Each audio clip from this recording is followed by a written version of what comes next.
So now listen into this exclusive conversation of what is the view of the United States of America amid all of this. Is this just about Israel and Hamas, or could it actually become between the Western world and the Arab world too?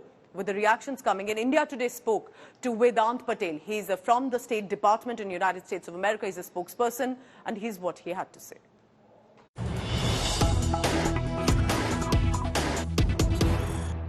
So, Vedant, thank you so much for doing this. It's really important that these things are obviously discussed all over the globe, and people back home in India wanted to hear from somebody who was in the administration. So, thank you so much for doing this.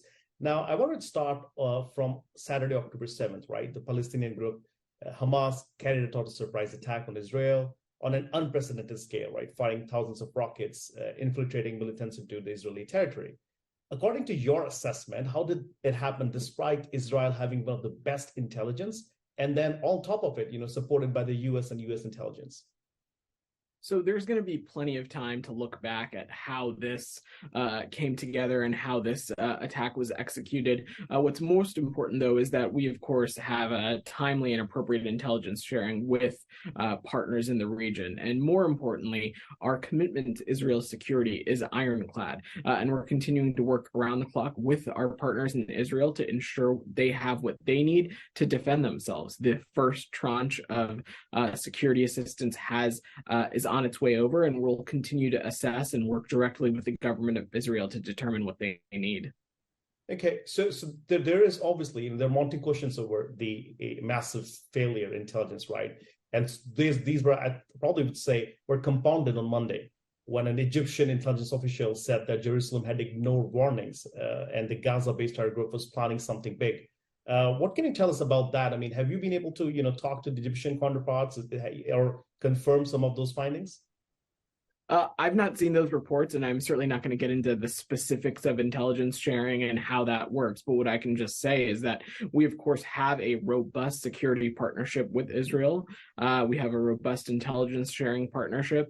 And again, there will be a time and place to look at how these attacks came together and how they were executed. Right now, our priority remains squarely focused on supporting the government of Israel and ensuring it has everything it needs to defend itself, supporting American citizens and the families of impacted American citizens in the region, and sending a clear message to other malign actors in the region that they should not use this as an opportunity to further attack Israel in this time.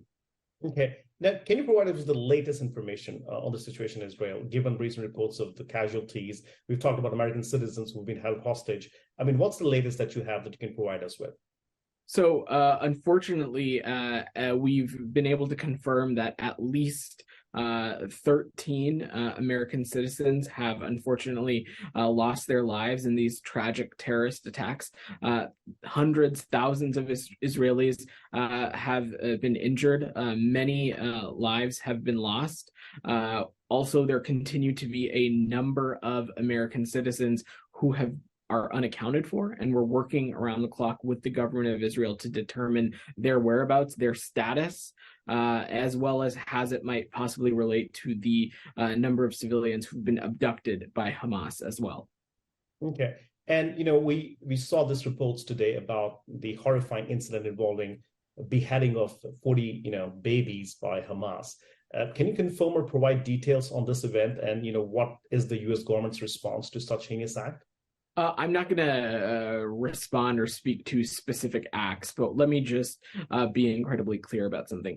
Hamas is a terrorist group. It's a terrorist organization. And over the weekend, they conducted what was one of the worst terrorist attacks on one of our most important partners, Israel. And so the United States is doing everything it can to support the Israeli government to make sure it has what it needs to protect itself and to defend itself. And if I have to sort of, ask you another question on the same line, essentially, the Hamas spokesperson, Ibrahim Hamid, said on Al Jazeera that the attack is absolutely a message to Muslim countries seeking normalization with Israel. He urged them to absolve themselves of this great shame. Does this mean that situation may deteriorate further? let's not try to normalize what Hamas is saying. Let me just be incredibly clear, Rohit. There is never any justification for terrorism, especially this kind of terrorism. There's no justification to kidnap and take civilians hostage. There's no justification to target civilians. The Israelis and American citizens who have been impacted by this, their fathers, their mothers, their sons, their daughters, they were people just attending a concert, to give an example. So there is absolutely no justification for this kind of activity. And the Israeli military spokesperson has gone on the record to say this is our 9/11. They got us. And there is somebody else also who's compared this to the 1941 Pearl Harbor attack. How does the U.S. see this attack? Again, I've been pretty clear. This is one of the most egregious terrorist attacks that we've seen on Israel, and we're doing everything we can to support our Israeli partners, and we'll continue to do so. Israel has every right to defend itself and to defend its security, and our commitment to Israel's security is ironclad. And this is a question, that I think probably is very important, especially for a country like India. These raids from Hamas, right? They show that large-scale infiltration is possible, even in the face of some of the world's most advanced weapons technology. What lessons is it for countries that face reckless foes across land borders? Look, let me just broadly say that it is, of course, important to be vigilant against terrorism, and we're working with countries around the world to do so. We have important counterterrorism and security partnerships with a number of countries around the world, including, of course, India. But again, I think to bring this back down to the events of this weekend, we right now are focused on supporting Israel, supporting the government of Israel, and doing everything we can to make sure they have what it takes and what they need to defend themselves. There were reports, you probably see them in Wall Street Journal about Iran, the role it could have played rather. Yesterday, John Kirby said that, that hasn't been corroborated by the US or by the Israelis. Has there been any more development on that end? Are there, indicators to say that Iran could have been involved in this? So look, the specific reporting that we've seen that Iran could have played a specific role, a hand in this attack. We've not seen anything to corroborate that information, neither from us, and our Israeli partners have said the same thing. But let me be very clear, Iran is one of the biggest exporters of terrorism around the world. They have a long history of supporting, funding Hamas, groups like Hamas, and so they, of course, are complicit in this, but the United States is going to continue to take steps and do everything it can to hold Iran accountable through our sanctions regime, through other steps, and that'll continue to be the case.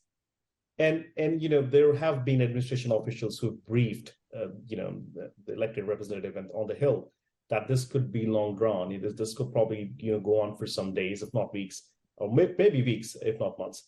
How do you see this, right? This is a deeply complex issue with civilians suffering on both sides.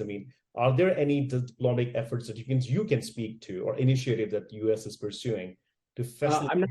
I'm not gonna speculate. I'm not gonna speculate on a timeline right now. Our focus is on supporting our Israeli partners, and they have every right to defend themselves and to defend their security. These terrorist attacks and the terrorists who conducted these attacks need to be held accountable.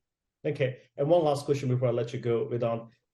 Under President Joe Biden's stewardship, the Saudis and Israelis were in the process of negotiating a peace agreement. Now, with these attacks, is that process going to get derailed between the Saudis and the Israelis? Look, here's what we do know. We do know that a normalization of diplomatic relations in the region could be a good thing. It could be a transformative thing. But right now, our focus is squarely on supporting Israel, and I'm not going to get ahead of this process. Thank you. Thank you so much for doing this with us.